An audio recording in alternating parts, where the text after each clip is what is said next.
Hi everybody. Assalamualaikum warahmatullahi wabarakatuh and very good day to everyone. So welcome back to topic 2, Law of Contract Part 2. So the learning outcome for this topic are explain contract. You have been learned this in part 1. You also have been know 6 elements that form a valid contract and terms in contract. So, in this part, we are going to learn about what are the effect of contract and void of contract. You also will learn about discharge of contract and the remedy for breach of contract. So, let's start. Okay, so let's have a look. Let's do some revision. In part 1, you have been learned about the definition of contract, which is the contract means agreement that can be enforceable by law dan dia akan bind, mengikat dua pihak yang membuat kontrak lah. So kalau ada mana-mana pihak yang melanggar syarat-syarat dalam kontrak, akan dikenakan tindakan ataupun akan dikenakan denda sebagai ganti rugi dan sebagainya. Okay, yang tu kita akan lihat dalam remedy nanti. Okay. Alright class, so if you can still remember, there are 6 elemen yang penting untuk make sure the contract is legal. Kita ada offer dengan proposal. You all kena tahu section apa yang berkaitan dan kes apa yang terlibat. Untuk offer dengan proposal ni, kes yang digunakan adalah kes Carbolik lawan Carbolik Smoke Ball, yang mana dia berkenaan dengan beli ubat. Carbolik tu ada jual ubat dekat ubat sesama dan Carlyle terima. Okay, so offer dibuat oleh Carbolik, offer dibuat oleh Carlyle. Kemudian bila ada offer, kena ada acceptance. Acceptance ni pula kena ada penerimaan yang mana kena dibuktikan. Kita kena jawab dalam tempoh masa yang sesuai. Kita tak boleh tolak tawaran. Okay, kita tak boleh contohnya kalau macam kes Hyde lawan Ranch tu kan, Hyde tu ada beli tanah, Hyde tu nak beli tanah daripada Ranch offer 1,000, tapi Hyde kata kalau jual 950 baru dia beli. So kalau kes macam tu, acceptance tidak berlaku lah, sebab kita sepatutnya kena terima seadanya offer ataupun proposal yang dibuat oleh penjual. Okay, kalau kita tak nak terima, kalau kita reject apa yang ditawarkan, so acceptance tidak berlaku. Okay, nombor 3 adalah consideration. Kita kena pertimbangkan, kita kena tengok dulu barang yang kita nak beli tu. Okay. Keempat adalah intention. Kita memang ada niat untuk membuat kontrak. Maksudnya bila dia dah tunjuk barang tu dengan kita memang nak beli. Tapi bila kita nak beli tu, kita nak kena buat consideration, nak tengok barang tu okey atau tidak. Okey. Kes yang terlibat untuk intention ni adalah Balfour lawan Balfour, yang mana dia kata kat situ kalau suami isteri buat perjanjian, kena ada formal agreement macam tu, sebab mereka tu sebenarnya kalau nak buat kontrak yang sah, patutnya ada agreement lah, buat agreement penulisan sikit. Okay, alright. So ada kes Balfour lawan Balfour, suami dia nak bagi allowance dekat isteri dia kalau pergi London, macam tu lah, tapi suami dia tak bayar. Jadi kebetulan Balfour tu ada buat agreement. Okay, jadi selamatlah. Alright. Oh no, yang buat agreement tu adalah Merritt lawan Merritt. Yang Balfour lawan Balfour, suami isteri tak buat perjanjian, so suami tak payah bayar. Tapi Merritt lawan Merritt tu pasal mortgage rumah, mereka ada buat writing up sikit lah, kena ada sikit dokumen kan, both suami dan isteri sign. Jadi bila suami dia tak bayar, jadi itu dah menandakan yang mereka memang nak buat kontrak. Okay. Yang kelima adalah certainty. Certainty adalah kita kena pastikan berapa yang kita kena make sure barang tu tepat, harga tu tepat tempoh masa perjanjian yang kita agreement tu tepat. Okay, certainty, jelas. Okay, kita ada satu kes iaitu Karupan Chetty lawan Swahtian, iaitu dia nak kontrak tu kata nak bayar list tu, nak bayar pajakan tu selama mana yang boleh. Perkataan selama mana yang boleh tu yang menyebabkan tidak tepat ataupun tidak sure kan.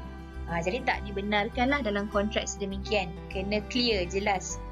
Dan last sekali adalah mestilah capacity, iaitu dalam akta kata dalam section 11 kata kena sound of mind, maknanya kena sihat minda. Okay, boleh buat agreement, boleh berfikir betul dan salah. Lepas tu kena umur majority, maknanya umur 18 tahun ke atas, dan tidak disqualified. Alright, so ada banyak kes kat sini. Kes yang kita share dalam nota yang sebelum ini adalah berkenaan dengan kebanyakannya adalah apabila kontrak yang dibuat tu adalah melibatkan mereka yang berumur di bawah 18 tahun. Contohnya kontrak insurans, kontrak scholarship, pendidikan. Kontrak-kontrak itu adalah dibenarkan, dan juga kontrak yang berkeperluan. Okay? Contoh yang berkeperluan tu kes Scarborough lawan Stuzaka tu lah. Yang Scarborough tu dia budak kecil, dia nak beli basikal sebab kerja dia jauh kan. So bila dia beli basikal, betul Stuzaka tu tak nak jual dengan dia. Okay, tapi dia nak, Scarborough tu nak. Jadi Scarborough tu bawa kes ke mahkamah, dan mahkamah kata Stuzaka boleh jual basikal tu kepada Scarborough sebab itu adalah necessity, keperluan untuk dia pergi bekerja. Okay, right. Jadi you all juga sebenarnya dah jawab soalan reflection 1 dan reflection 2. I do appreciate your time, your effort to doing that. I'm very berbangga, saya sangat berbangga dengan you all punya penglibatan. Okay, thank you so much. Okay, so let's have a look at the answer. Okay, most of you are giving me a correct answer. Tapi sebab saya belum ajar cara jawab soalan kes dengan proper kan. So dalam part 2 ni kita akan belajar jawab soalan kes dengan proper. Okay, sebenarnya untuk jawab soalan sebegini, kita kena ada section, kita kena ada penerangan tentang section, dan kita kena ada kes yang support. Okay, kes yang support. Alright, so mari kita tengok kepada jawapan reflection 1 ni. Okay. Alright, so the question is, Ali promised to bring his son to the movie if his son helped him in his carpentry work. Is Ali obliged to fulfill his promise? Okay, so ada yang jawab anak dia kecil lagi, ada yang jawab dia main-main aja, dia bapa macam tu kan. So terpulanglah dekat bapa dia nak buat ke tidak. Okay, so this question dia tak cakap anak tu umur berapa. Might be anak tu umur 20 tahun kan, sebab budak-budak kecil nak tolong kerja-kerja potong-potong kayu tu boleh ke kan. So dia tak bagi tahu umur berapa. Okay, tapi tak apa. Okay, so isu dekat sini, adakah Ali ni dia ada niat, intention untuk make sure ada proper agreement antara dia dengan anak dia. Okay, so dekat dalam soalan ni dia tidak membuat sebarang agreement. So menurut intention, okay, menurut definition intention dalam section 2A, so you all kena nyatakan section. Dalam section 2A, intention bermaksud kena ada willingness, kena ada keinginan untuk buat kontrak itu, untuk merasmikan kontrak itu. Right? So kes yang berkaitan adalah kes Balfour lawan Balfour, yang mana you all kena beritahu nama kes lah. Kes yang berkaitan adalah Balfour lawan Balfour, yang mana suami tu berjanji dengan isteri dia hendak membayar monthly allowance, okay, kalau dia pergi England. Okay, dia ada suami tu kemudian dia ada tak bayar allowance tersebut dan isteri dakwa di mahkamah. Okey, keputusan mahkamah kata disebabkan tiada perjanjian maka mereka tidak ada niat untuk buat kontrak secara sah. Itu kes yang support. Okey, jadi jawapan dia kat sini yes or no. Jadi ahli tak perlu. Kenapa? Sebab ahli tidak bercadang untuk membuat kontrak tu secara sah. Okey? Alright. So, itu jawapan untuk reflection 1. Kebanyakannya semua betul jawab. Cuma, saya belum ajar you all untuk jawab proper. Proper lagi kan? Okay, it's okay. Alright, so untuk reflection 2 pula. Okay, Fauzi, a high school senior, is 17 years old. Okay, dia dah bagi tahu dah, 17 years old. Very clear. Okay, he operates a business that run bus trip for high school students. He enters into a contract with Gembira Travel Agencies Sdn Bhd to charter a bus for a class trip to Melaka. He later on did not pay for the service provided by Gembira Travel Agencies Sdn Bhd. Okay. Alright. So, soalan dia adalah, isu dia adalah adakah Gembira Travel Agency boleh minta Fauzi bayar? Okay. Jadi kita kena jawab dengan section dulu. Section. Okay, kita kena tengok section. Okay. Ini bila dia kata umur, umur maksud dia adalah capacity, bawah capacity. Alright, bila bawah capacity, section apa yang terlibat adalah section 11. Okay, section 11. Jadi you all kena jawab section 11, apa cerita dia? Okay, cerita dia adalah dalam section 11 menyatakan orang yang kompeten untuk buat kontrak adalah mesti age of majority, sound of mind and not qualified from a law. Okay. So, case yang alright. So, case yang berkaitan, case yang berkaitan untuk business run trip ni, dia bukan business sebab scholarship. Scholarship kita ada case government lawan Gurcharan Singh. Kalau berkenaan dengan necessity adalah Scarborough lawan Sterzaka. Okay. Kemudian yang ketiga adalah kes Tan Hee Juan lawan Tan Boon Kiat. So kita boleh pakai kes itulah yang melibatkan umur dia bawah 18 tahun. Right? Sebab kita tak boleh pakai yang Malaysian tu. Sebab itu adalah berkenaan dengan kes scholarship. Kita juga tak boleh pakai kes Scarborough sebab Scarborough tu adalah berkenaan dengan necessity, keperluan, walaupun umur dia kecil, walaupun umur dia bawah 18 tahun tapi dia perlu basikal tu jadi boleh buat kontrak. So kita boleh pakai kes Tan Hee Juan lah. Okay, berkenaan dengan Tan Hee Juan dengan pakcik dia tu, pakcik dia minta dia jual tanah kepada pakcik dia. Okay. Jadi kontrak tu tak sah sebab dia tu kecil lagi. Okay, so kita boleh rujuk kepada kes ini. Kes Tan Hee Juan lawan Tan Tee Boon Kiat. So nanti you all kena ceritakan dia punya fakta kes dan keputusan mahkamah. Alright. So untuk kes ini, apakah jawapan kesimpulan dia? Kesimpulan dia adalah kontrak ini tidak sah. Okay, tetapi disebabkan perkhidmatan telah diberikan, jadi Fauzi kena bayar servis tersebut dan kontrak-kontrak selepas itu adalah terbatal serta-merta.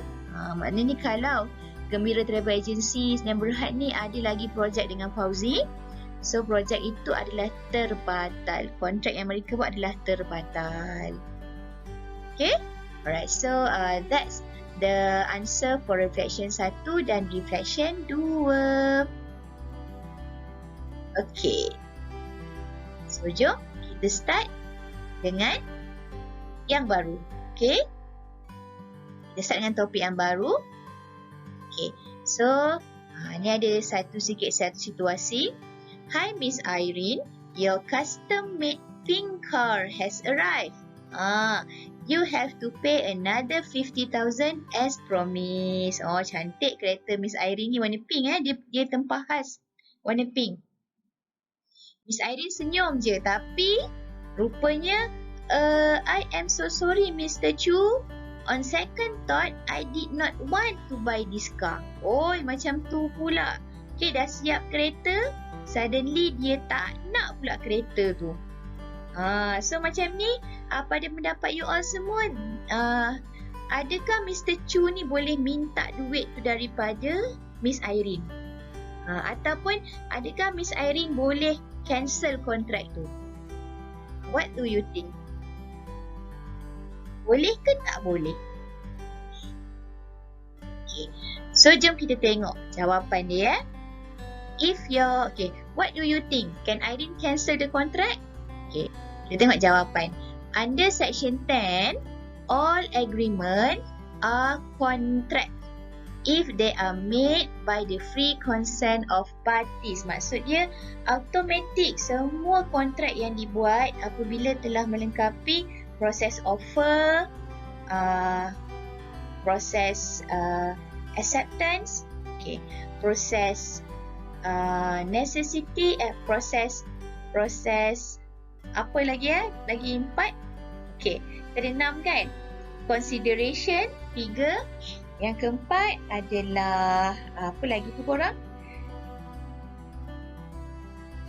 Yang keempat adalah intention, yang kelima adalah certainty, dan yang keenam adalah capacity. Okay, dalam situasi yang tadi, Miss Irene, dia minta Mr. Chu carikan dia kereta dan cat dengan warna pink. Dia offer kepada Mr. Chu. Okay, dia offer kepada Mr. Chu untuk dapatkan kereta dia, untuk belikan kereta dan cat warna pink. Jadi Mr. Chu pun dah setuju untuk cat warna pink dan dah siap dah kereta tu. Jadi dia minta lah bayaran daripada Miss Irene. Disebabkan itulah Miss Irene kena patuh kepada agreement. Sebab apa? Sebab memang kereta pink. Kereta pink lah yang dikeluarkan oleh Mr. Chu. Okay, kalau kereta tu dihantar warna kuning, jadi mungkin kita boleh batalkan kontrak tersebut. Okay, so kena ingat tu, every agreement adalah kontrak. Okay, walau macam mana pun, menurut section 14, okay, contract can be void. Void tu maksud dia kontrak boleh dibatalkan apabila satu, coercion. Coercion ni adalah paksaan. Yang kedua adalah undue influence, di bawah pengaruh. Di bawah kita panggil pengaruh pihak lain. Yang ketiga adalah fraud, berlaku penipuan. Yang keempat, misrepresentation, salah nyata. Yang kelima adalah mistake, kesilapan. So kalau ada 5 keadaan ni, kalau berlaku mana-mana satu daripada 5 keadaan ni, kita boleh batalkan kontrak. Macam kes tadi Miss Irene dengan Mr. Chu kereta pink kan. Kalau Miss Irene minta kereta pink tapi Mr. Chu hantar kereta kuning, jadi berlaku kesilapan, mistake, kita boleh batalkan kontrak tersebut. Okey, jom kita tengok yang pertama adalah coercion. Coercion ni adalah paksaan, dalam bahasa Melayu kata paksaan. Under section 15, committing or threatening to commit any act forbidden by the penal code or the unlawful detaining or threatening to detain any property to the prejudice of any person whatever with the intention of causing any person to enter into an agreement. Dia kata kalau agreement tu, kontrak tu kita dibuat atas paksaan, jadi kontrak tu boleh dibatalkan sekiranya kita bawa kes ini ke mahkamah. Jom kita tengok contoh kes. Kes ada 2 kes kat sini. Yang pertama adalah kesar mal. Kesar mal anak lelaki Lechmanan Das lawan Valiappa Chettiar. Yang ni, yang depan ni adalah pendakwa. Dia ni yang bawa kes ke mahkamah. This person ni yang kena dakwa di mahkamah. Alright. So, apa cerita dia? Okay. A transfer executed under the order of the Sultan issued in the ominous presence of 2 Japanese officers during the Japanese occupation of Malaya was invalid. Okay. So, mahkamah kata kat sini, mahkamah kata kes kenapa kita dipindahkan atas arahan Sultan. Okay, jadi kita terpaksa ikut. Jadi kalau kita tak ikut, mungkin akan dikenakan something lah. Right? So, bila bawa ke mahkamah kata persetujuan untuk dipindahkan tu bukan atas sukarela. Maka kontrak ini boleh dibatalkan jika perlu. Maknanya jika nak batal, boleh batal sebab kesamal tidak berniat ataupun tak nak pergi tapi dipaksa pergilah. Okay? Alright. So, yang kes kedua adalah kes Chin Nambi Development Sdn Bhd lawan Tai Kim Chu. Okay. Chin Nambi ni adalah plaintiff, dia yang bawa kes ini ke mahkamah. Manakala Tai Kim Chu adalah defendant, orang yang didakwa. Okay. So, Chin Nambi mendakwa Tai Kim Chu. Okay, cerita dia apa? Additional payment of 4,000 need to be made voluntarily or under threat by the appellant to cancel the respondent booking for their houses. Okay. Found that payment was not voluntary but had been made under threat. Yang ni dia kata Chin Nambi ni pada mulanya kes ni adalah kes rayuan lah. Chin Nambi bawa kes ni ke mahkamah sebab paksa Tai Kim Chu bayar lagi ekstra RM4,000. Kalau tak, rumah tak dapat. Okay. Kemudian Tai Kim Chu ni bawa kes ni ke mahkamah sebab tu ada appellant kat sini. Appellant rayuan. Okay. If you can still remember, kita ada mahkamah rayuan kan? Okay. So, maybe kes ini dibincangkan di High Court. Kemudian kita bawa kepada mahkamah rayuan untuk tengok balik cerita ni. Okay? Alright. So, bila dekat mahkamah rayuan tengok rupanya Tai Kim Chu ni dipaksa untuk bayar. Okay, bayar RM4,000 sebab kalau tak bayar tak dapatlah rumah. Okay, dia tak dapat rumah. So, kena bayar, tak bayar tak dapat rumah. Macam tu, kena paksa. Okay. Jadi, kalau paksaan, semua kontrak under coercion adalah can be void. Boleh dibatalkan.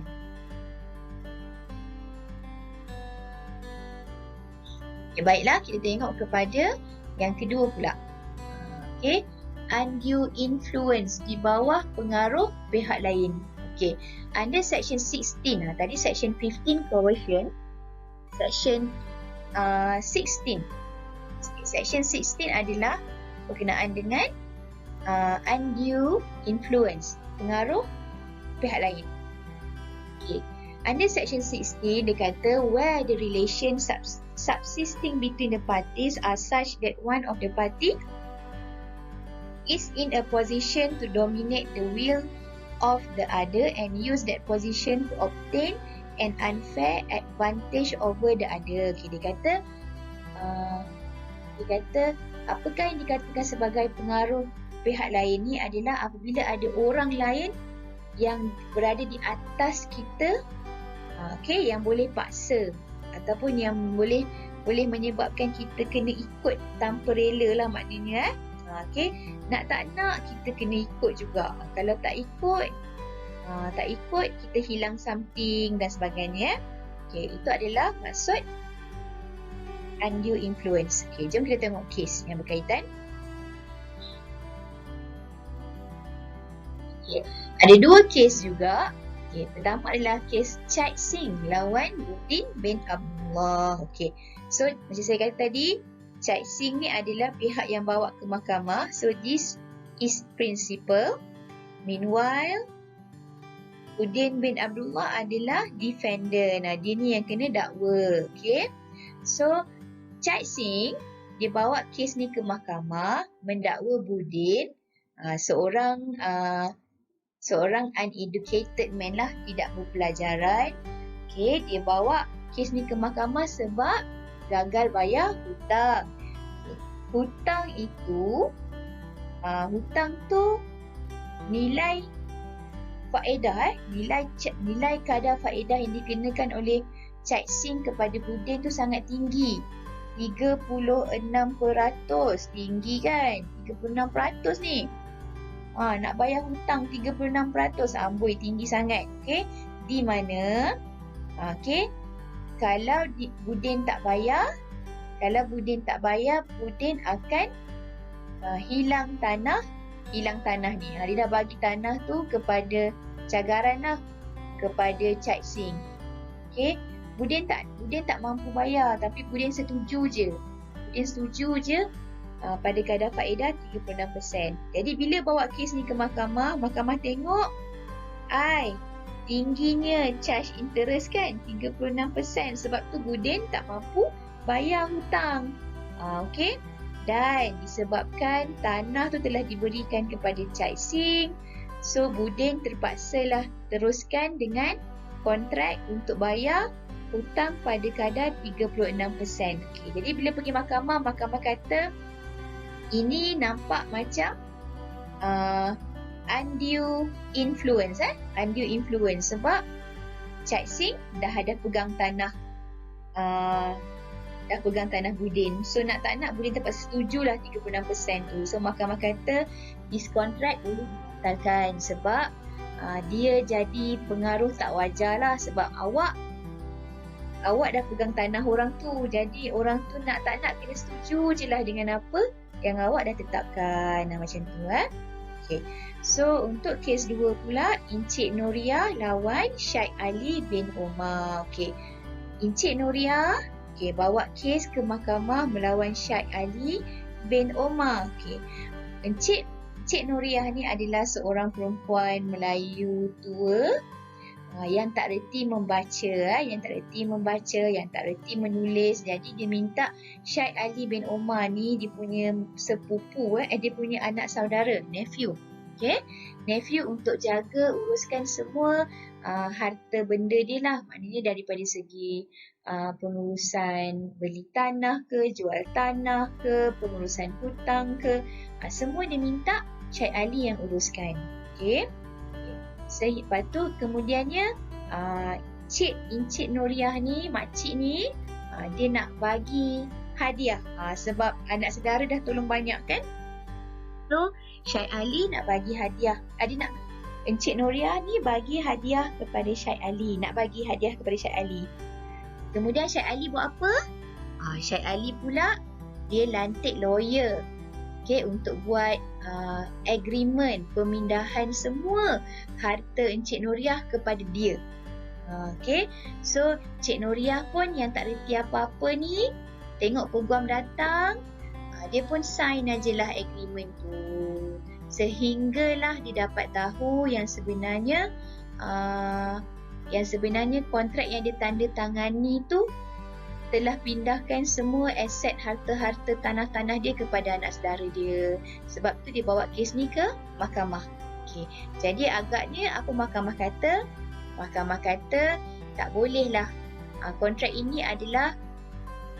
boleh dibatalkan sebab yang pertamanya adalah Puan Cik Noriah ni dia tak reti membaca semua, jadi dia memang harapkan anak saudara. Jadi apa saja yang anak saudara dia buat, dia dengar cakap kan. So itu menyebabkan berlaku pengaruh tak wajar sebab dia percaya dah dekat anak saudara dia tu rupanya ada udang sebalik mi basah.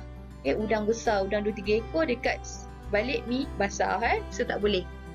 No.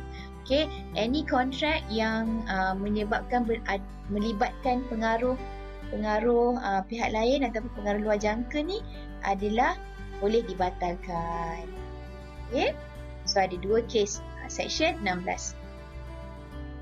Ya, apa lagi keadaan yang ketiga tadi? Yang ketiga yang berikutnya adalah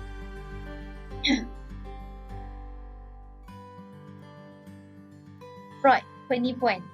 Section 17. Section 15 adalah coercion, paksaan. Section 16 adalah undue influence. Section 17 adalah fraud, penipuan. Sekiranya kontrak yang dibuat tu melibatkan tujuan untuk menipu pihak lain. Contohnya yang pertama dia kata bagi fakta tidak benar, ataupun selindungkan fakta, ataupun kita buat perjanjian yang perjanjian atas angin sahaja. Maknanya dia janji manis pula. Yang keempat memang berniat untuk menipu, dan yang kelima memang ada sembunyikan ataupun dia tak guna undang-undang yang betul lah. Jadi semua tindakan ini dikatakan sebagai penipuan, dan kalau ada berlaku penipuan bawah Section 17, kontrak boleh dibatalkan. Alright. Walau macam mana pun ada yang kata dia tahu ada penipuan tapi tak cakap. Tak bagi tahu, tak maklumkan. Menurut general rule kata, diam ataupun tidak mendedahkan. Kalau dia tahu ada penipuan tapi dia tak bagi tahu, itu juga boleh dikategorikan sebagai dakwaan fraud, cubaan untuk buat penipuan. Sebab kita kena maklumkan, kena bagi tahu kalau ada berlaku cubaan untuk menipu. So kalau kontrak itu didapati ada berlaku mana-mana daripada 5 yang tadi tu, so kontrak ini boleh dibatalkan. So untuk fraud tak ada cases. Right, yang keempat adalah mispresentation, salah nyata. Salah nyata dengan kesilapan berbeza. Salah nyata adalah Section 18, it refer to certain false statement made by a representative and which induce the other party to enter into a contract. The basic difference between mispresentation and fraud is that in fraud, diorang memang sengaja nak buat penipuan, kan? Dalam mispresentation, dia percaya apa yang dinyatakan tu betul, padahal tak tepat. So kita tengok kes Bissett lawan Wilkinson. Bissett nak jual farm dia kepada Wilkinson dan bagi tahu yang boleh muat 2000 sheep dalam tu. 2000 sheep dekat dalam farm dia. Alright. Dua-dua pihak tahu. Bissett dengan Wilkinson memang tahu yang sebelum ni ladang tu memang digunakan untuk menternak kambing biri-biri, sheep. So dia kata bila Wilkinson beli, rupa-rupanya hanya boleh muat kurang daripada 2000 kambing biri-biri. Jadi bawalah kes ini ke mahkamah. Dan mahkamah kata apa yang dikatakan oleh Bissett tu adalah hanya opinion Bissett sahaja. Dan itu bukanlah salah nyata. Alright. Jadi Wilkinson bolehlah kalau tak jadi beli. Bagi keadaan yang kelima, kontrak boleh batal sekiranya ada berlaku kesilapan. Walau bagaimanapun, kesilapan ni kita kena tengok daripada segi salah siapalah. So dalam kes Templin lawan James ni, Templin lawan James ni dia nak beli satu unit tanah dekat auctioneer, lelong. Kemudian James dah dapat James datang untuk beli rumah tersebut pada waktu pelelongan dibuat. Okay, tetapi unit rumah yang dia nak beli itu tidak dimasukkan dalam tawaran lelong. Jadi apa yang James buat adalah James bincang dengan Tamlin, iaitu pihak yang menguruskan lelong tu, untuk buat agreement di luar. Maknanya bukan pada waktu auctioneer. Jadi diorang bincang-bincang, agreed, Tamlin setuju nak jual kepada James. Jadi James pun dah tanda tangan kontrak. Kemudian tak berapa lama lepas tu baru James perasan yang rumah yang dia nak beli tu tidak seperti yang dinyatakan dalam spek lah kehendak yang dia nak. Dia nak beli rumah 2 tingkat tapi rumah tu 1 tingkat saja. Jadi James dia dah tanda tangan kontrak dengan Tamlin. Jadi dia kata dia tersilap tengok spek rumah. Jadi dia nak batalkan. Okey, boleh ke tidak nak batalkan? Okay. Jadi bawa kes ini ke mahkamah. Mahkamah kata tak boleh batal sebabnya kesilapan tu berlaku di pihak James. Okay. James patutnya kena tengok dulu barang, kena tengok dulu keadaan rumah tu. Kita kan ada consideration kan, so kena tengok dulu sebelum sign agreement.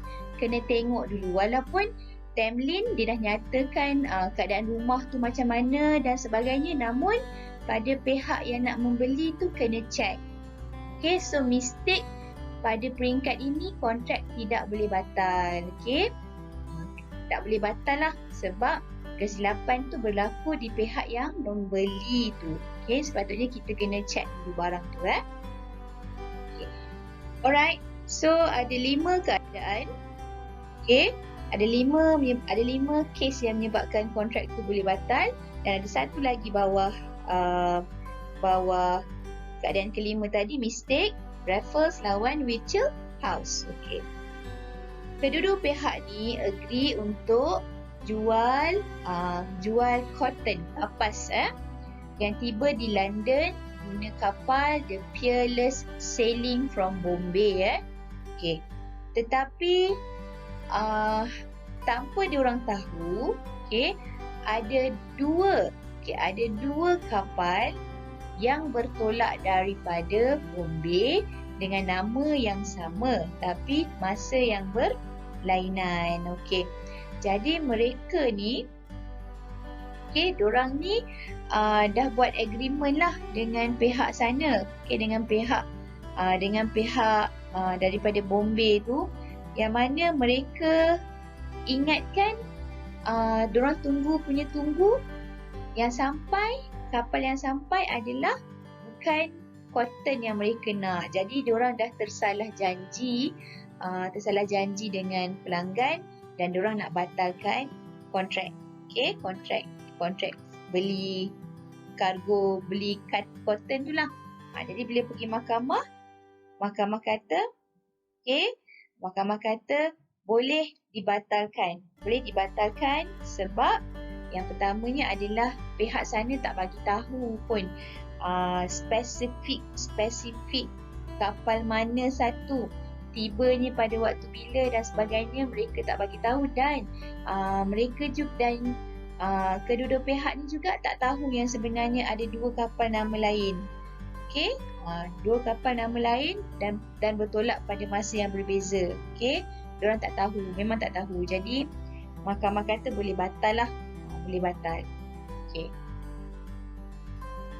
Alright, so jom kita tengok. Okay, kita dah belajar tadi ada 5 keadaan yang boleh batalkan kontrak kan. So jom kita tengok kes yang ini. Jadi kita try sama-sama tengok dan jawab kes ini macam mana. Okay, so kali ni kita akan jawab dengan cara yang betul.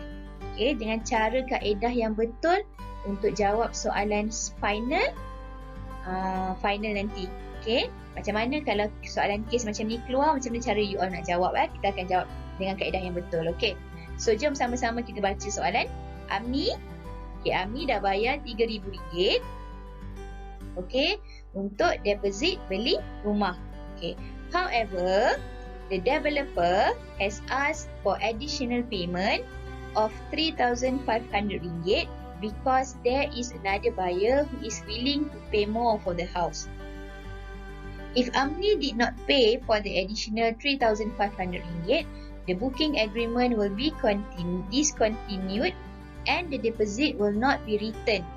Tambahan juga, the house will be sold to another buyer. Jadi Amni ni pun decided to pay for the additional payment. Okay. So, dikata kat sini Amni dah bayar RM3,000 untuk beli rumah. Dah bayar deposit dah. Okay, tiba-tiba pemaju tu minta tambahan lagi RM3,500. Kalau Amni tak nak bayar, deposit Amni akan hilang dan rumah tu akan dijual kepada pihak lain. So, Amni fikir-fikir, Amni kata terpaksalah dia nak rumah tu. So, dia pun bayar RM3,500. Okay. Kemudian barulah Amni tanya pendapat kita. Contohlah, Amni barulah kemudian Amni tanya pendapat lawyer. Adakah patut dia bayar sebenarnya RM3,500 tu? Okay. So, let's kita discuss the situation. Okay. Alright, so cara nak jawab dia macam ni ya, girls, guys, boys. Macam ni cara nak jawab dia. Kita jawab kepada 4, pecahkan kepada 4 bahagian. First kali, you all kena identify apakah isu ataupun apakah masalah yang dihadapi oleh Amni. Okay, yang kedua, kita kena cari section yang berkaitan dan kita terangkan. Yang ketiga, kita akan cari kes yang paling hampir. Okay? Kes yang paling hampir dan kita ceritakan tentang kes tersebut. Dan last sekali, baru kita buat conclusion. Kita jawab balik soalan 1 kepada masalah Amni tu. Patut atau tidak Amni bayar ataupun apa tindakan Amni. Okay? Alright, so baiklah, ini adalah cara untuk kita jawab soalan kes macam ni ya. Cara jawab ni sangat penting sebab ini akan bantu bagi markah yang baik untuk you all punya test, you all punya final kalau keluar soalan kes seperti ini. Okay? So step yang pertama adalah kita akan cari isu apa yang berkaitan dengan masalah Amni. Okay? So dekat atas ni adalah cerita dia adalah Amni perlu bayar ke tidak RM3,500 tu ataupun Amni boleh tak nak bayar. Okay, so soalan dia adalah adakah kontrak dengan Amni dengan developer tu boleh dibatalkan? Sebab bila Amni tak nak bayar, secara automatik kontrak tu dah jadi masalah lah sebab Amni dah tolak tawaran asal. So kita punya isu boleh batal ataupun tidak. Jadi kita tengok situasi dekat atas ni adalah macam paksaan. Kes ni macam paksaan. Sebab apa? Sebab Amni kalau tak nak bayar RM3,500, Amni punya kontrak Amni punya deposit RM3,000 akan hilang, rumah pun tak dapat, RM3,000 pun hilang. Jadi itu dah macam satu paksaan kepada Amni untuk bayar. Jadi kita akan pakai section yang berkaitan, section 15, bawah tajuk coercion. Saya tertinggal pula coercion kat sini Sepatutnya section 15. Kalau kena tulis section 15 coercion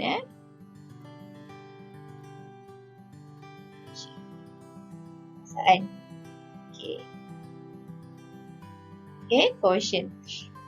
Alright, yang mana you all kena terangkan tentang section 15 punya penerangan. Okay. Jadi, kemudiannya kita akan tengok bawah section 15 ada 2 kes tadi.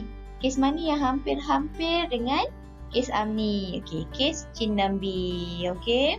Kes Chin Nambi ni adalah yang hampir-hampir dengan kes Amni berkenaan dengan deposit rumah juga. Jadi you all kena ceritakan fakta kes untuk Chin Nambi dan juga Tai Kim Chu dan juga keputusan mahkamah. Okay.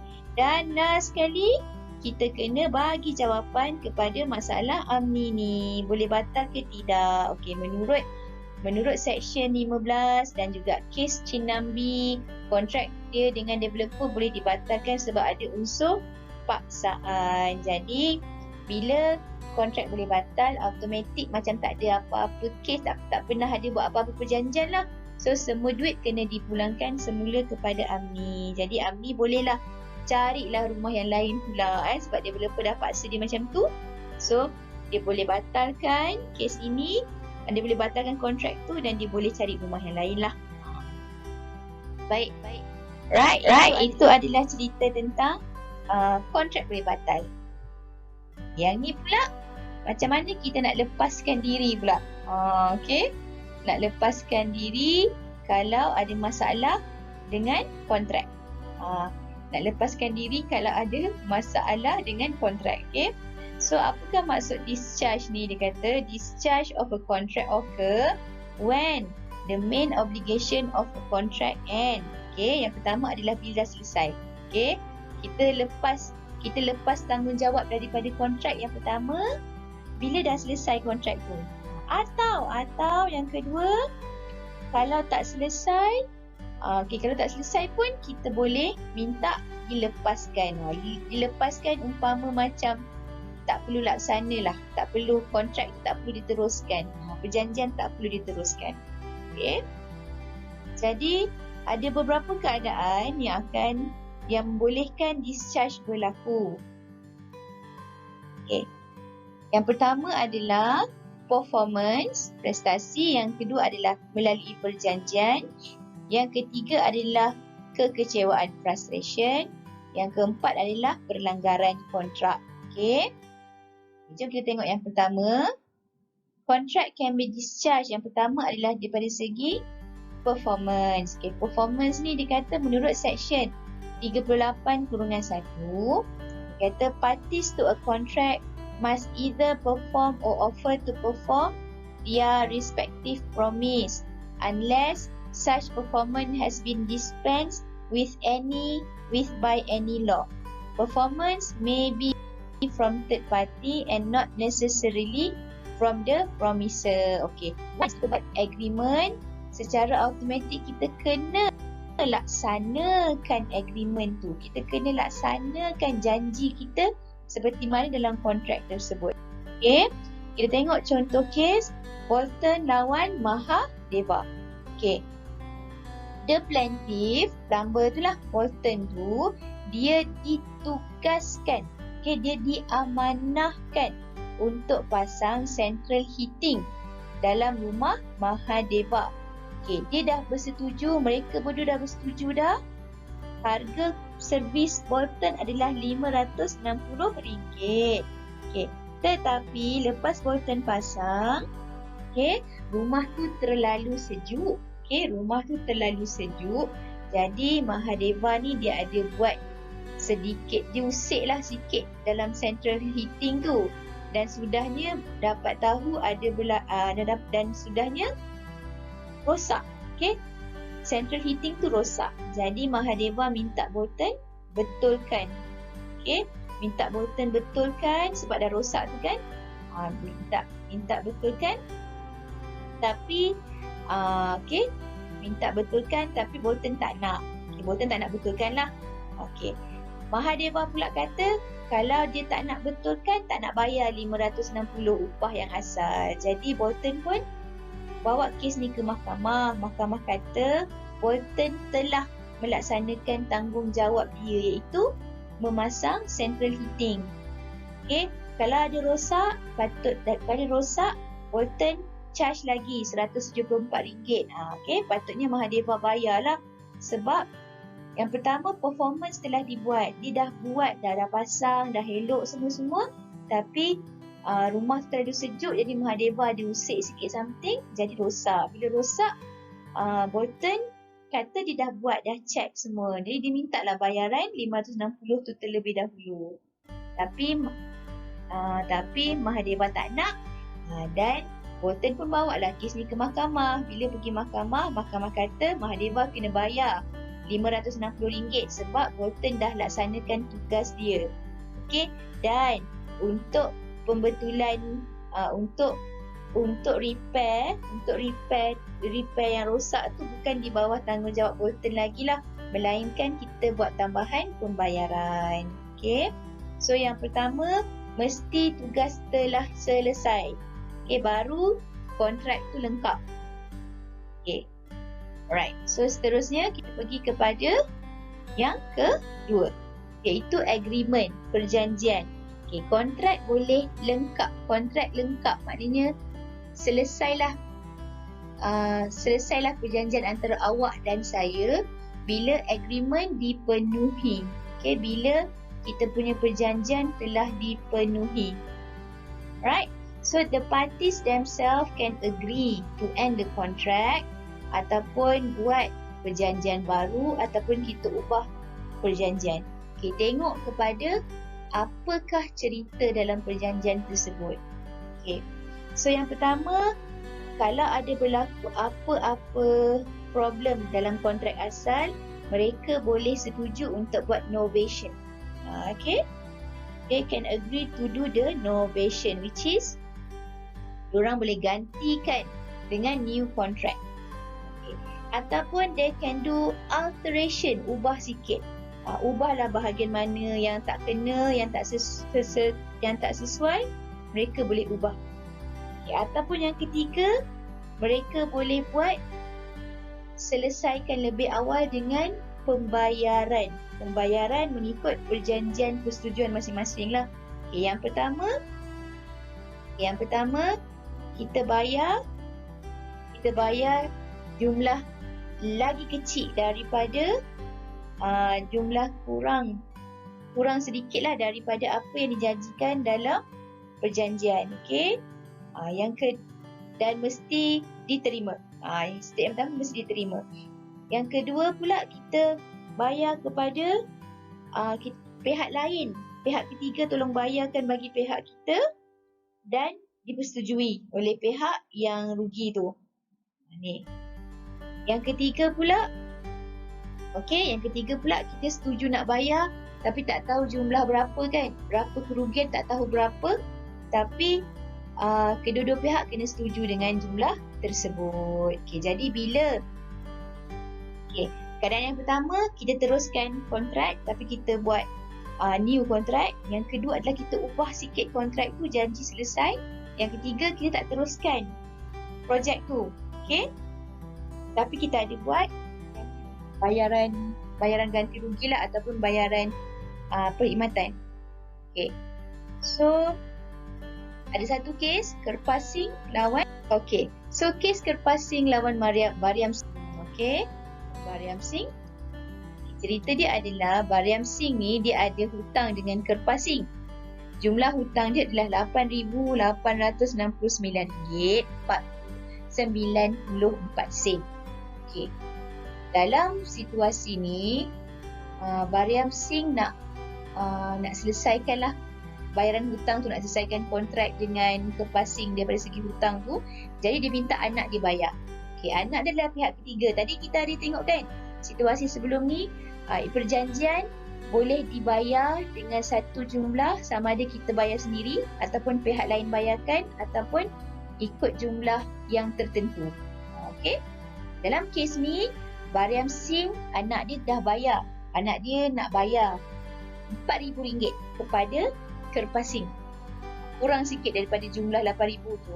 Dia nak bayar RM4,000 dengan syarat lepas dia bayar, mak ayah dia punya hutang akan selesai. Okay, jadi Kerpasing pula setujulah.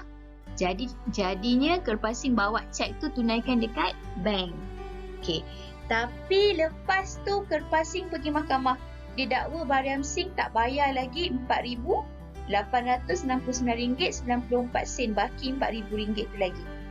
Okay. Jadi bila pergi mahkamah, bawa Bariam Singh pun datang, Kerpasing pun datang, pergi mahkamah. Rupanya ada perjanjian antara anak Bariam Singh dengan Kerpasing yang menyatakan Kerpasing setuju RM4,000 tu adalah bukti selesai semua bayaran ayah dia tu. Okey.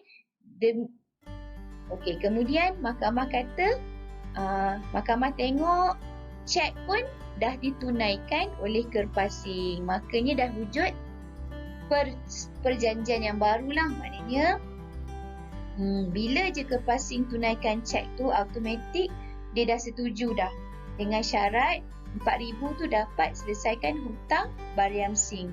Okey, jadi mahkamah kata kontrak telah pun selesai. Okey.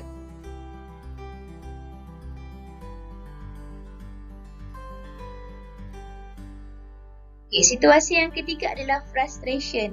Okey, kekecewaan. Kita juga boleh selesai kontrak. Bukan batal selesai kontrak. Apabila ada unsur kekecewaan berlaku. Okey, bawah Seksyen 57(2). Kat sini dia kata, a contract is frustrated when there is change in the circumstances which render a contract physically impossible of performance. Dia kata kontrak ni akan selesai. Okey, apabila ataupun kontrak ni boleh dilepaskan. Okey, apabila ada unsur-unsur kekecewaan dalam nak laksanakan projek ataupun nak laksanakan janji dalam kontrak itu berikutan daripada peristiwa-peristiwa yang di luar jangka lah. Okey. Contohnya yang pertama, the destruction of the subject matter. Okey. Okey, antara kes dia adalah kes Taylor lawan Caldwell. Berkenaan dengan Taylor ni, dia nak buat konsert. Taylor dah bayar sewa kepada Caldwell. Caldwell ni dia ada dewan konsert yang besar lah. Jadi dia dah bayar sewa kepada Caldwell. Okay. Nasib malang konsert hall tu, tempat dewan konsert tu terbakar dan musnah. Jadi Taylor pun rugi tak dapat buat bisnes. Caldwell pun rugi sebab bangunan dia dah dimakan api kan, dah musnah dalam kebakaran. Jadi Taylor minta ganti rugi daripada Caldwell. Bila pergi mahkamah, mahkamah kata kontrak tu selesai sebab kedua-dua pihak mengalami kerugian lah. Okey, bukan saja-saja nak rugi. Okey, tapi kerugian tu disebabkan bencana. Okey, jadi kedua-dua pihak telah selesai kontraknya. Jadi Caldwell tak perlu bayar ganti rugi, Taylor pun tak dapat pampasan. Macam itulah disebabkan berlaku destruction of the subject matter. Ada malapetaka, bencana kan. Okay. Yang kedua pula adalah non-occurrence of event basic to contract. Okay, tak dapat. Okay, tak dapat laksanakan. Tadi tu adalah disebabkan kemusnahan. Yang ni tak dapat laksanakan sebab ada isu lain, isu di sebaliknya. Okay. Contohnya Krell lawan Henry, yang mana Krell ni dia ada flat. Henry pula dia sewa flat tu sebab nak tengok pertabalan King Edward. Okay. Malangnya pertabalan King Edward tu tak dapat dijalankan sebab King Edward sakit. Okay. Jadi Krell minta Krell pun minta baki baki sewaan flat itu daripada Henry, tapi Henry tak nak bayar. Bila pergi mahkamah, mahkamah kata kontrak tu selesai sebabnya event tu berlaku di luar jangka. Okey, jadi Henry tak perlu bayar baki selebihnya kepada Krell. Okay, yang ketiga adalah death of personnel incapacity. Okay, maknanya yang ketiga, kontrak akan selesai automatik apabila ada berlaku kematian ataupun ada berlaku kurang upaya kepada mereka yang buat kontrak. Okay, contoh kes kat sini adalah Carter lawan Powell, yang mana isteri Carter iaitu sailor. Carter ni adalah sailor lah, pelayar. Dia dapat tugas untuk bertugas atas kapal. Okay? Jadi waktu dalam bertugas tu Carter mati.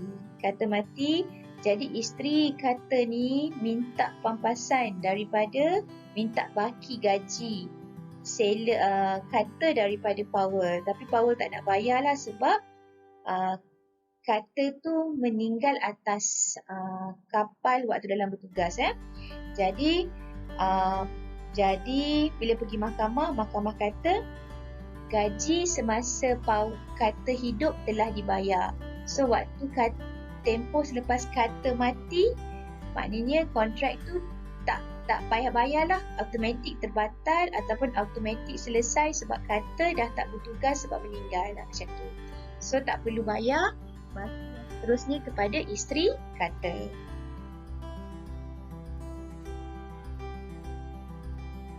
Yang keempat adalah breach. Breach ni adalah langgar kontrak, langgar betul, maknanya tak ikut betul-betul, tak ikut langsung kontrak. Okay, bila ada mana-mana pihak dalam kontrak tak laksanakan tugas seperti mana yang seperti mana dijanjikan dalam agreement, secara automatik kontrak tu akan ditamatkan. Okay, akan dilepaskan. Alright, so section apa yang terlibat adalah section 40. When a promiser fail to perform his obligation or to tender performance, there is a breach of the contract which entitle the party not in breach to take appropriate action which may include repudiation. Okay, maknanya dia kata kat sini, pihak mana yang tak laksanakan tugas tu kena bayar ganti rugi kalau dituntut oleh pihak satu lagi, macam tu. Okay. Alright, so jom kita tengok satu keadaan. Okay, ini berkenaan dengan kes lepas, maknanya kita nak tengok kes ni berkenaan dengan discharge, sama ada kontrak tu dah selesai ataupun tidak. Okay, kes ni yang tadi, awal tadi ni adalah kepada kes boleh batal ke tidak kontrak tu, boleh batal atau tidak. Okay, dah lengkap, elemen semua dah lengkap, tapi boleh batal atau tidak. Okay.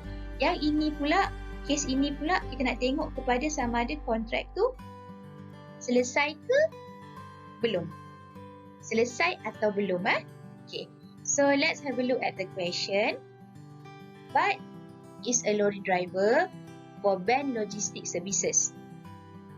He is responsible to deliver strawberries from Cameron Highland to 8 wholesale in Johor Bahru twice a week. Early this morning, he drove his way to Johor Bahru with the strawberries loading.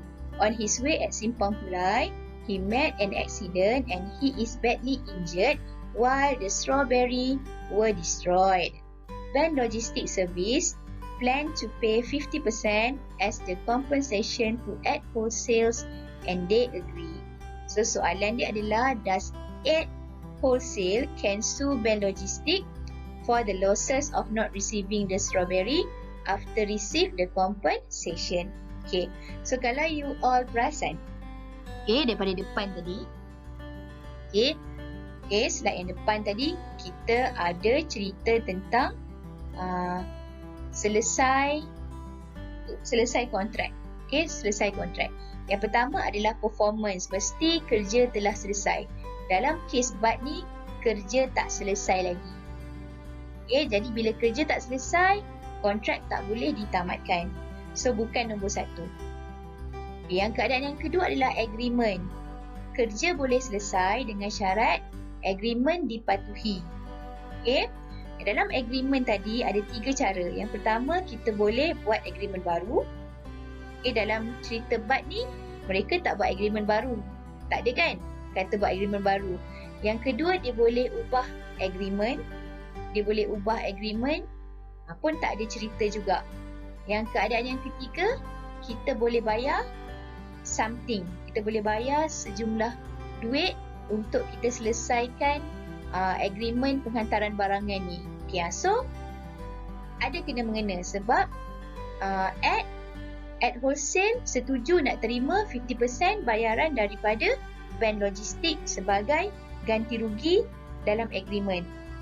Okay, so kita boleh pakai case, kita boleh pakai section yang berkaitan lah, iaitu kita boleh pakai agreement payment. Okay, so kita tak boleh pakai frustration juga sebab dia tak ada kena mengena dengan kekecewaan sebab musnah ke, sebab tak dapat laksanakan, tak pakai yang tu.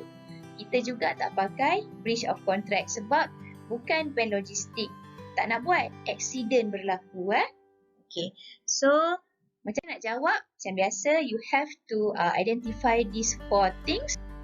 Okay, so this is the answer. So isu dia yang pertama adalah, adakah at wholesale tadi tu nak sue Van Logistics, boleh ke tidak? Okay, kita memang dah tahu jawapan dia. Kita memang kata tak boleh sebab dia dah terima payment.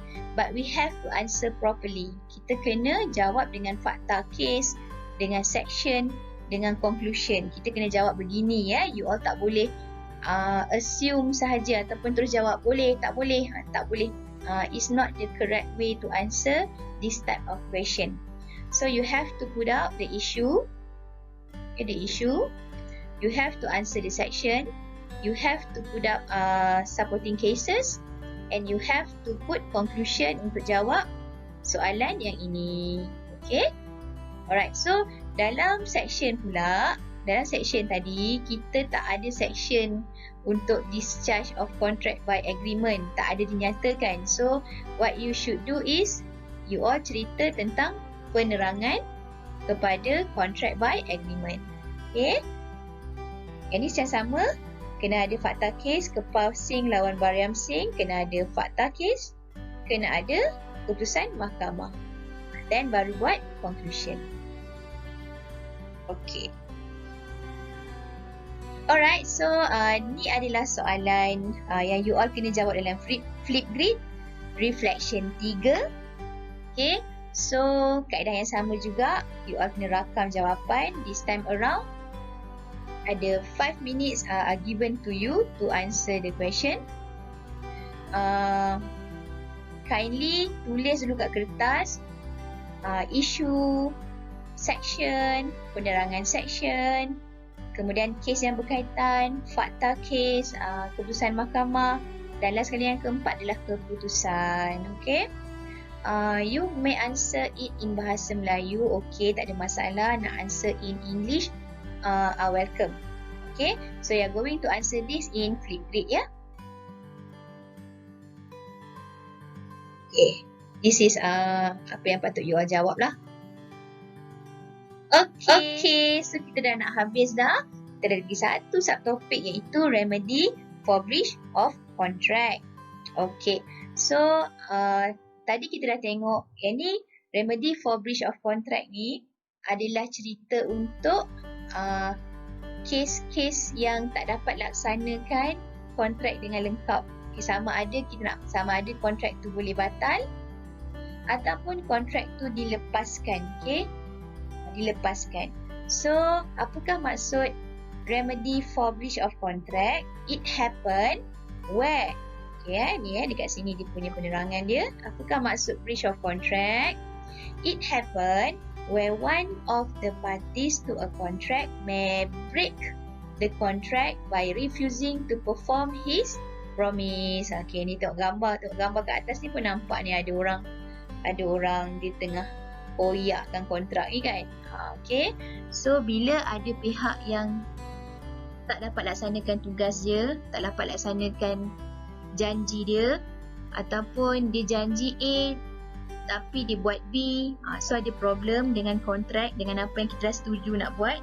Macam you all lah kalau you all buat assignment group dulu kan, dia janji nak buat bahagian A, saya janji nak buat bahagian B. Okay, kalau setakat janji je, tak ada agreement, tak sah lah, tak boleh dibuktikan. Tapi kalau you all ada agreement, ada tanda tangan, saya buat bahagian A, awak buat bahagian B, tanda tangan. Then kalau dia tak buat, kita boleh kenakan, kita boleh minta beberapa remedy ni lah. Tindakan, remedy ni macam tindakan. Okay, selalunya kita buat apa? Kita report dekat lecturer lah. Lecturer pun akan cakap, keluarkanlah nama dia, janganlah letak nama dia, macam tu kan. So, dalam untuk kontrak, proper contract law, there are 5 tindakan yang kita boleh kenakan lah. Ada 5 tindakan yang kita boleh kenakan kepada pihak yang tak laksanakan tugas dia dengan baik. Tugas dia dengan sempurna. So, yang pertama adalah ganti rugi ataupun pampasan. When it's come to perkataan pampasan dan ganti rugi, memang dia melibatkan kewangan, monetary lah. Okay, alright. So, damages selalunya kita memang minta ganti rugi selalunya melibatkan, kalau melibatkan kecederaan lah, baru kita damages tu macam tu. Tapi berapa jumlah pampasan tu hendak dibayar akan dibincangkan di mahkamah oleh hakim dan peguam untuk tentukan berapa jumlah pampasan tersebut. Mereka akan lihat kepada persentage peratusan kerja yang telah selesai, tahap mana kerugian itu berlaku dan sebagainya lah ya. Okey. Jadi menurut Section 74, sekejap. Okey, saya tak ada gelap sangat. Okey. Menurut Section 74 1950, okey, mereka bagi tahu ada certain, okey, ada certain cara pengiraan yang sesuai untuk tetapkan berapakah compensation tu. So itu yang mereka akan gunakan.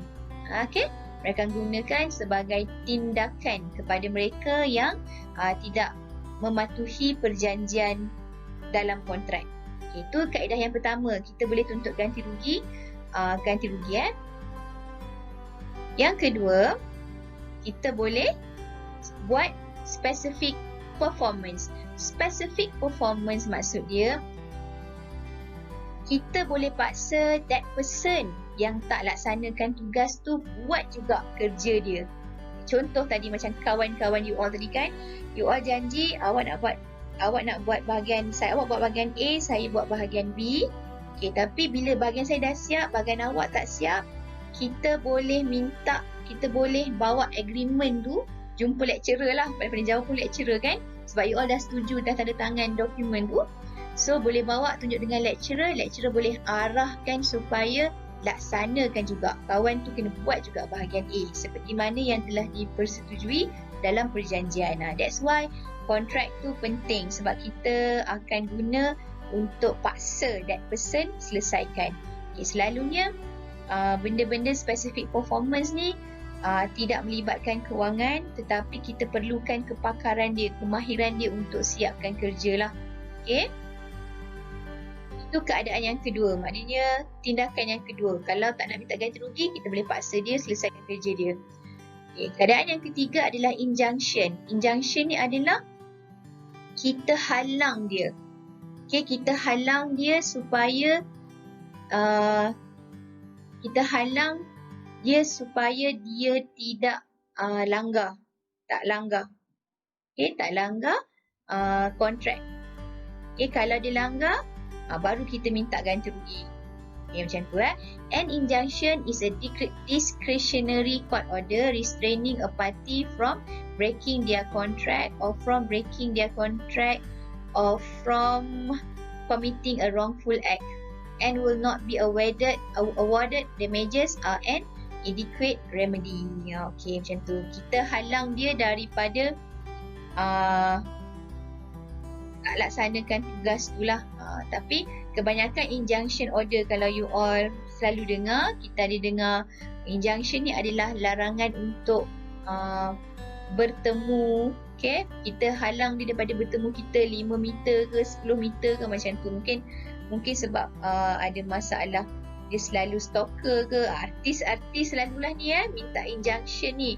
Dia minta supaya tidak mendekati untuk keselamatan kita dan sebagainya. Tetapi untuk kes kontrak yang lain ni adalah kontrak kita tak benarkan dia untuk tolak projek tu. Dia kena selesaikan macam specific performance juga. Okay, so there are 3 injunction. Yang pertama adalah interlocutory injunction. Okay, alright. So yang ni adalah kita halang dia supaya tidak melompat. Bukan melompat macam ni is used by a party to maintain the status quo of the subject matter in a pending suit. Maknanya kita perlukan dia dengan kita untuk sama-sama meneruskan kontrak tu. Okay, maybe lah. Okay, pada asal dia kita nak keluarkan satu ubat kesihatan contohnya. Jadi kita perlukan doktor yang pakar dalam bidang tu untuk sahkan projek kita, untuk sahkan untuk sama-sama kita jual produk tu kan. Dia dah janji nak sama-sama dengan kita. So kita boleh injunction dia supaya doktor tu jangan lari. Doktor tu dengan kita je supaya kita boleh buat bisnes dengan baik. Dia dah tanda tangan kontrak, kita pun dah bayar dekat dia, so they have to be with us lah, baru kita boleh jual ubat tu. Yang kedua adalah mandatory injunction, is a court order requiring something to be done. Yang ni adalah mahkamah yang keluarkan arahan ni. Contoh dia kat sini, kes ni adalah kes pemilik rumah tu lah kan. Dia pemilik rumah tu dia nak jimat air, so dia kontrol air kepada penyewa dia, yang mana sebenarnya tindakan tu adalah tak wajar lah. Jadi penyewa semua bawa kes tu ke mahkamah arahkan tuan rumah jangan buat macam tu, bekalkan air dengan baik kepada penyewa sebab penyewa dah bayar bil air. Yang ketiga adalah prohibitory injunction. Prohibitory injunction ni adalah perlakuan, kita halang dia supaya jangan buat lagi macam tu. Macam itulah, mahkamah halang dia supaya jangan buat tindakan seperti itu lagi kepada somebody. Contoh macam tadilah, halangan untuk bertemu, halangan untuk untuk mendekati ke, larangan untuk bercakap ke, macam itulah. Okay, so there are 3 types of injunction. Okay, baik. Tindakan yang keempat adalah nama dia quantum meruit. Okay, bukan salah eja, tapi itulah sebenarnya quantum meruit. Iaitu maksud dia, mahkamah boleh mengenakan tindakan bayarlah seperti mana yang patut dibayar. Okay, as much as he earn. Okay, kalau dia dah laksanakan tugas dia 50% daripada perjanjian, bayarlah 50%. Itu maksud quantum merit. Okay. Dia kata kat sini. Dia kata kat sini. The contract may be discharged by breach, but where the contract is for good or service, there is a new implied contract imposed by law on the party taking the benefit that it will pay a reasonable amount for the quantum or portion given. Okay. Kat sini dia kata walaupun kontrak tu telah rosak ataupun walaupun kontrak itu tidak lengkap, ada problem, tetapi menurut quantum merit, okay, kalau dia melibatkan kepada goods, barangan ataupun servis, perkhidmatan, so kita kena bayar lah barangan yang telah dihantar, servis yang telah diberikan, bergantung kepada jumlah agreement. Okay. Kenapa dia jadi breach? Kenapa dia jadi breach of contract? Okay. Dia kata apabila a defendant has prevented a plaintiff from carrying out the remainder of the contractual duties, the parties cannot agree on payment. The parties agree on payment for the part performance but not the actual amount. Okay. Yang ni dia kata kenapa kita ada quantum merit ni. Okay, selalunya kes quantum merit ni melibatkan musician lah ataupun pelakon. Bila mereka nak berlakon filem contohnya, diorang ada contract, ada agreement, ada kontrak. Jadi dalam kontrak tu dah bagi tahu dah, berlakon 12 episod bayar dia 1 juta contoh. Tetapi masa nak berlakon tu ada something happen, maybe bergaduh ke apa, so diorang dapat that person, artis tu dapat berlakon hanya 6 episod sahaja. Jadi dia memang dah langgar kontrak. Kontrak tu has been breached because of dia janji nak 12 bulan tapi 12 episod tapi dia buat 6 episod sahaja. So the producer had to pay. Okay, kalau pergi mahkamah, the producer had to pay under quantum merit, bayar sehingga 6 episod yang dia dah berlakon tu. Tak boleh kata tak nak bayar sebab tak selesai 6 episod lagi kan. Tak boleh sebab kita ada quantum merit, tindakan yang akan dikenakan kepada kontrak-kontrak yang boleh batal, kontrak-kontrak tak sah, kontrak-kontrak terbatal, kontrak-kontrak dilepaskan. So ada 6. Ada tindakan-tindakan lah yang kita boleh tuntut. Right.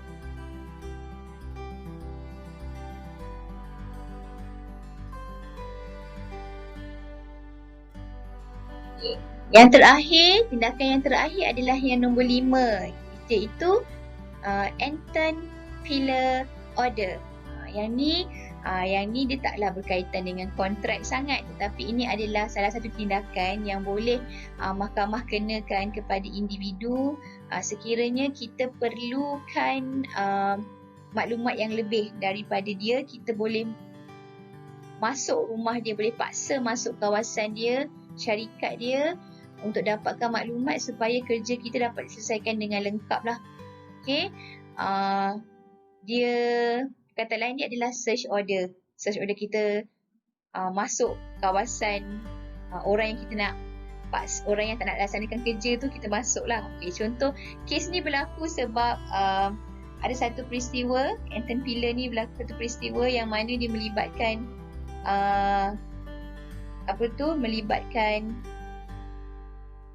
hak milik lagu, hak cipta lah, hak cipta. Yang mana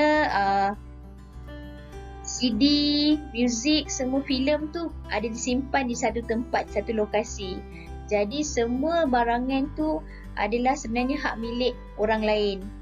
Jadi nak dapatkan hak milik tu, mereka kena dapatkan CD-CD itulah daripada orang tersebut, yang mana mereka menggunakan Anton Pillar Order untuk dapatkan CD-CD tu. Jadi barulah mereka boleh buat kontrak untuk hak milik, hak cipta dan sebagainya. Itu maksud Anton Pillar Order.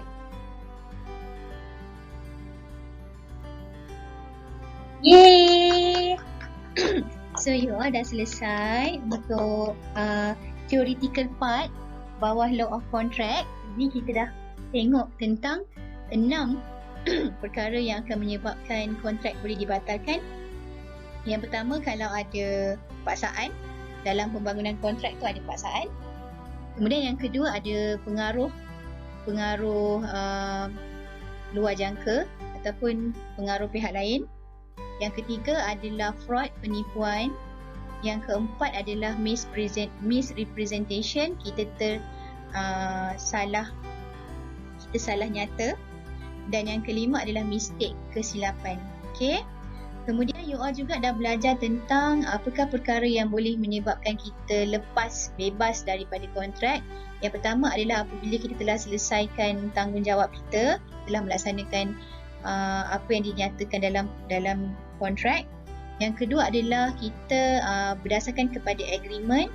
Kalau tak dapat selesaikan ikut seperti apa dalam agreement, kita boleh ubah agreement. Kita boleh tambah agreement. Kita boleh juga selesaikan lebih awal perjanjian pembayaran seperti dalam agreement. Yang ketiga adalah apabila berlaku kekecewaan, frustration disebabkan tak dapat laksana secara automatik, kontrak tu juga akan dikatakan selesai. Dan nombor 4 adalah apabila berlaku breach of contract, pelanggaran kontrak, kita kontrak tu boleh selesai dengan syarat ada pembayaran tertentulah, ganti rugi dan sebagainya. Okay, dan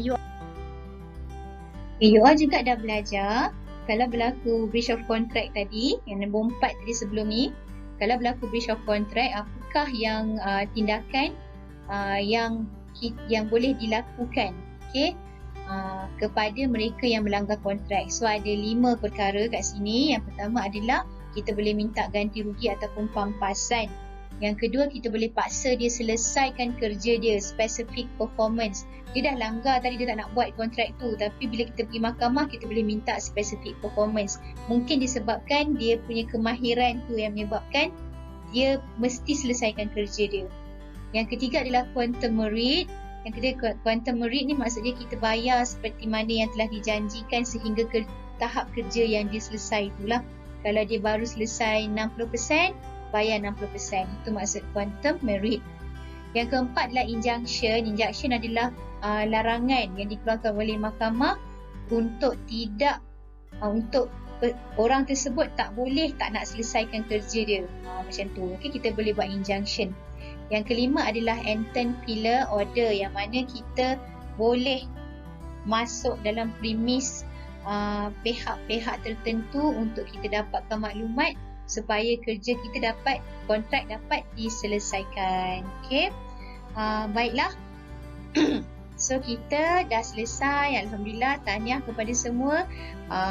Alright, so you are going to do a task using Flipgrid, which is ada soalan tadi yang dekat bab discharge tadi, ada soalan, so you have to answer it in Flipgrid. Okay.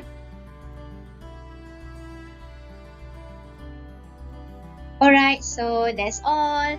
Thank you so much. Good luck to everybody. So if you do have some question that you want to ask, jangan segan-segan WhatsApp saya, give voicemail, bahasa Melayu pun boleh, bahasa Inggeris pun boleh. Just let me know apa yang you all ada confusion sana dan sini, okay? So I do looking for your interaction with me. So good luck semua, jaga diri baik-baik. Assalamualaikum.